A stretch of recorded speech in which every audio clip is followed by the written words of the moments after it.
peace and a place on this earth for me and mine for it. Work for it, ride for it, I'ma organize for it. Stay up in the night and in the morning I'ma rise for it. Heart for it, mind for it, ears for it, eyes for it. Peace and a place on this earth for me and mine for it. Hey, peace. Thanks for tuning in to the Money, Power, Land, Solidarity podcast.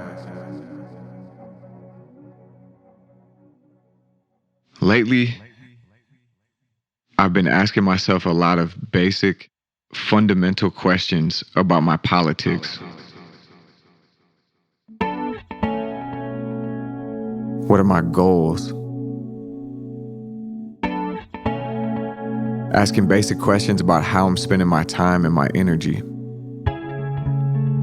Why do I go to these Upper Harbor Terminal meetings, and what do I hope to accomplish by attending?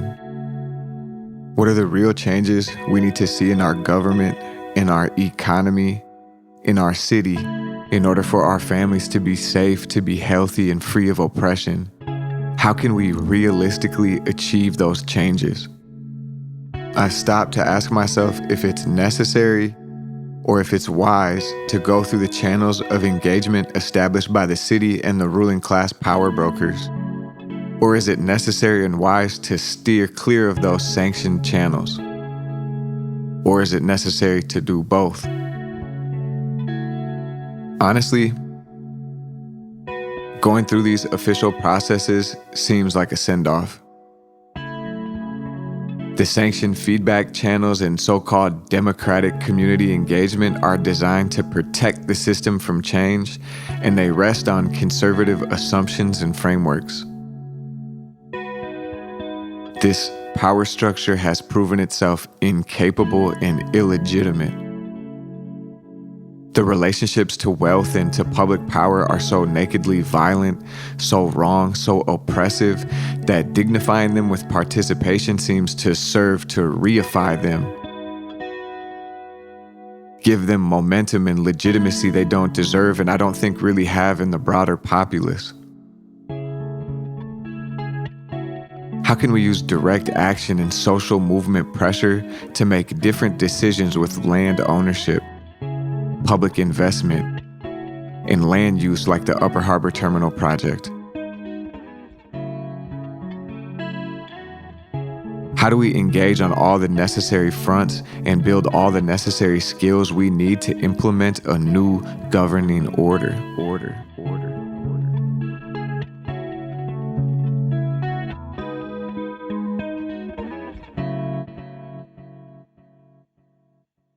There are moments in our daily life when the state and power and property relationships make their presence felt. Police violence is one vicious manifestation of oppression. Development deals like the Upper Harbor Terminal are another. Visits or non-visits to the doctor another. These are discrete happenings where we can see who wins and who loses in our current political economy. A revolutionary movement must confront and overcome oppression at all of these registers. Be able to exert our power over police in the streets and over billionaire developers in city hall chambers. I really want things to change, so I'm going back to simple questions.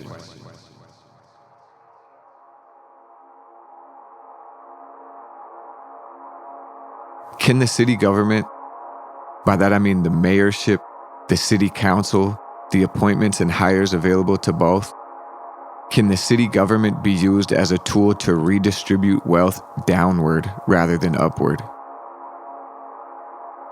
Can the city government be used to limit the repressive power of the state by defunding the police, breaking down the police force's arsenal and their budgets, creating challenges for them rather than legal immunity? Can the city government use its power to intervene against rent seekers and privatizers in favor of the poor, the houseless, the indebted, etc.? Are we serious to focus on the city government? What about state power at the level of county and the state? What about the federal level? More questions.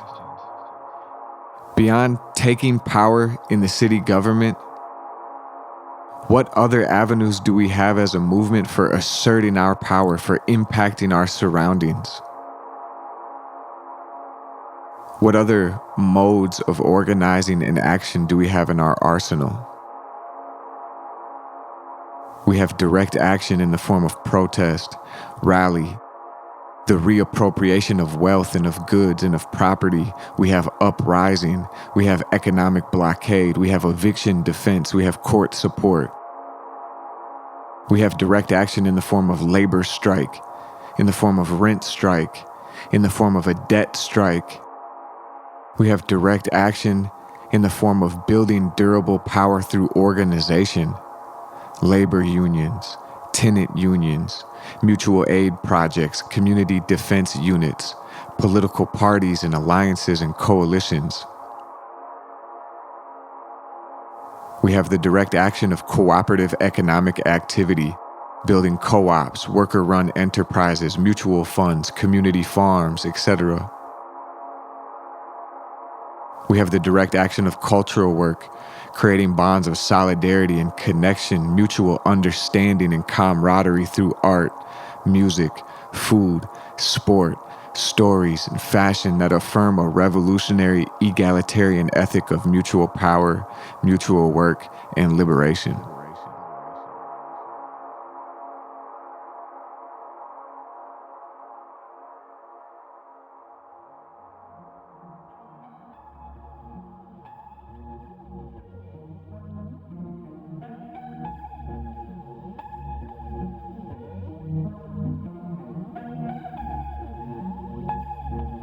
How do we build a movement that connects initiatives, building and exercising power on all of these fronts under some common vision, with common goals?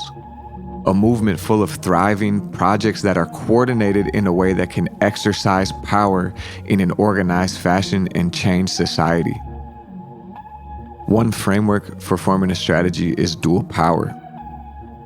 Dual power holds that a social movement must build autonomous power outside of the state apparatus.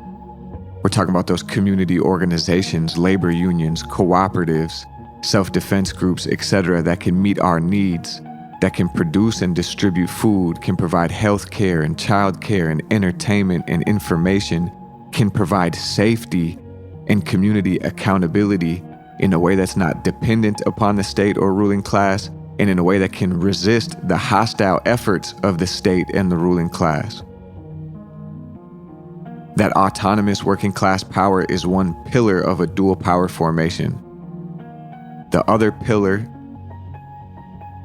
is competing for and exercising state power, building independent political organizations that can win ballot lines, that can get elected, that can make appointments, and will exercise power in a way that contributes to the revolutionary project, to the redistribution of wealth to the poor, and the reordering of our political economy away from private profit and white supremacy towards communal wealth and racial justice.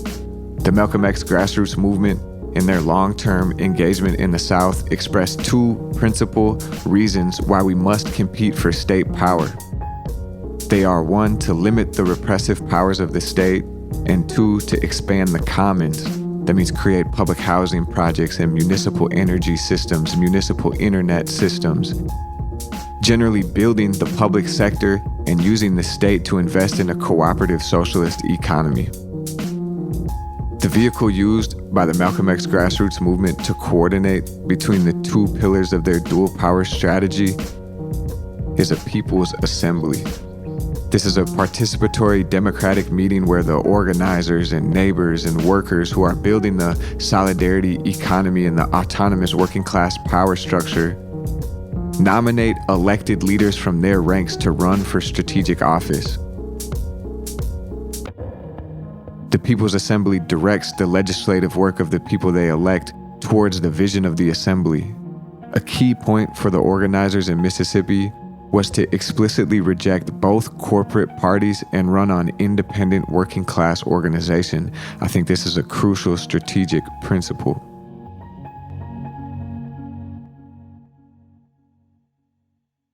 More questions.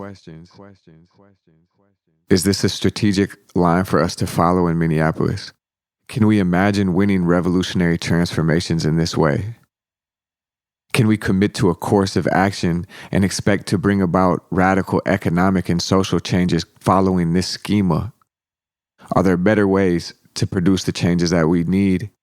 And where does insurrection fit into our strategies?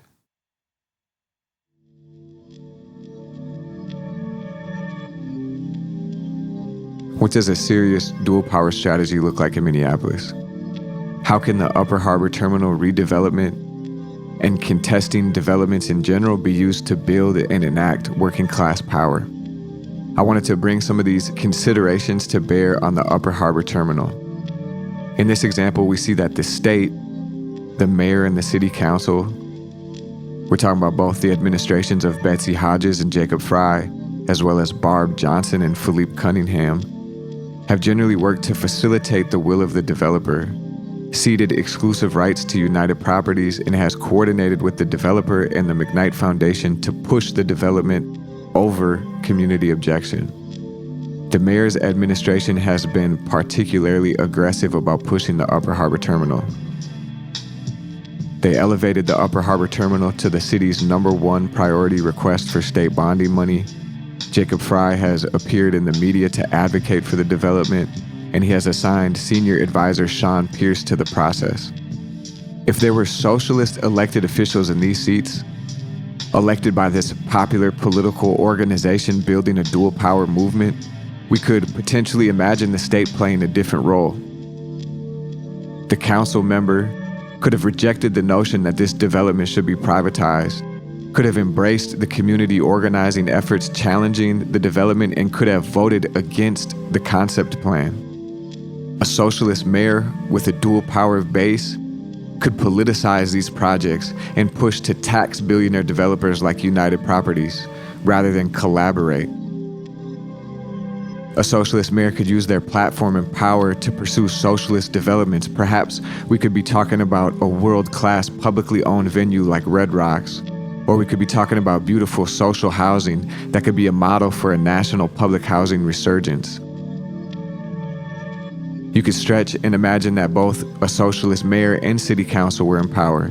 Maybe we won a few other city council seats as well, and now you really start cooking with gas.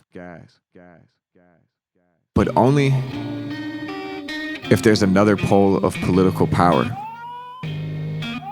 A popular movement on the ground that gives power to these electeds and who they are accountable to. Even the best champions for justice are fighting an uphill battle in elected office, and real change is driven by the organized action of masses of people in the streets. There was some impressive organizing done over the years attempting to stop United Properties' Upper Harbor Terminal plan. Periods of strong unity and coalition like the winter of 2017 and 2018 that forced a delay in the original city council vote.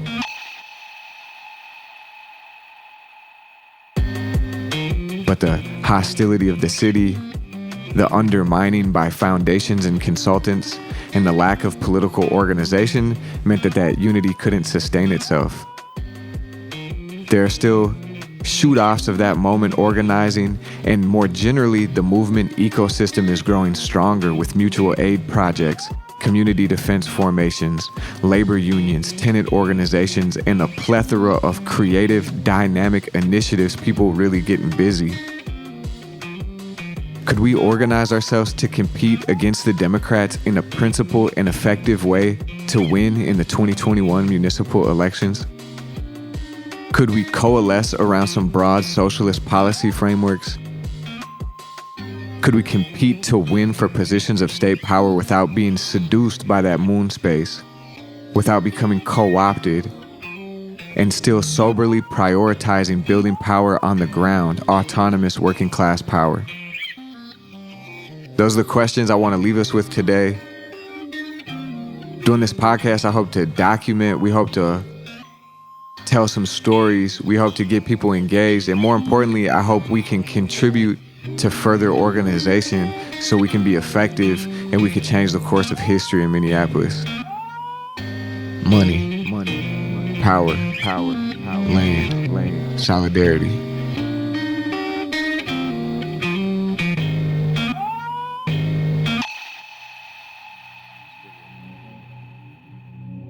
more than that. We need money, land, solidarity. If you funny, stand very far away from me. We have running plans about as far as they can see to keep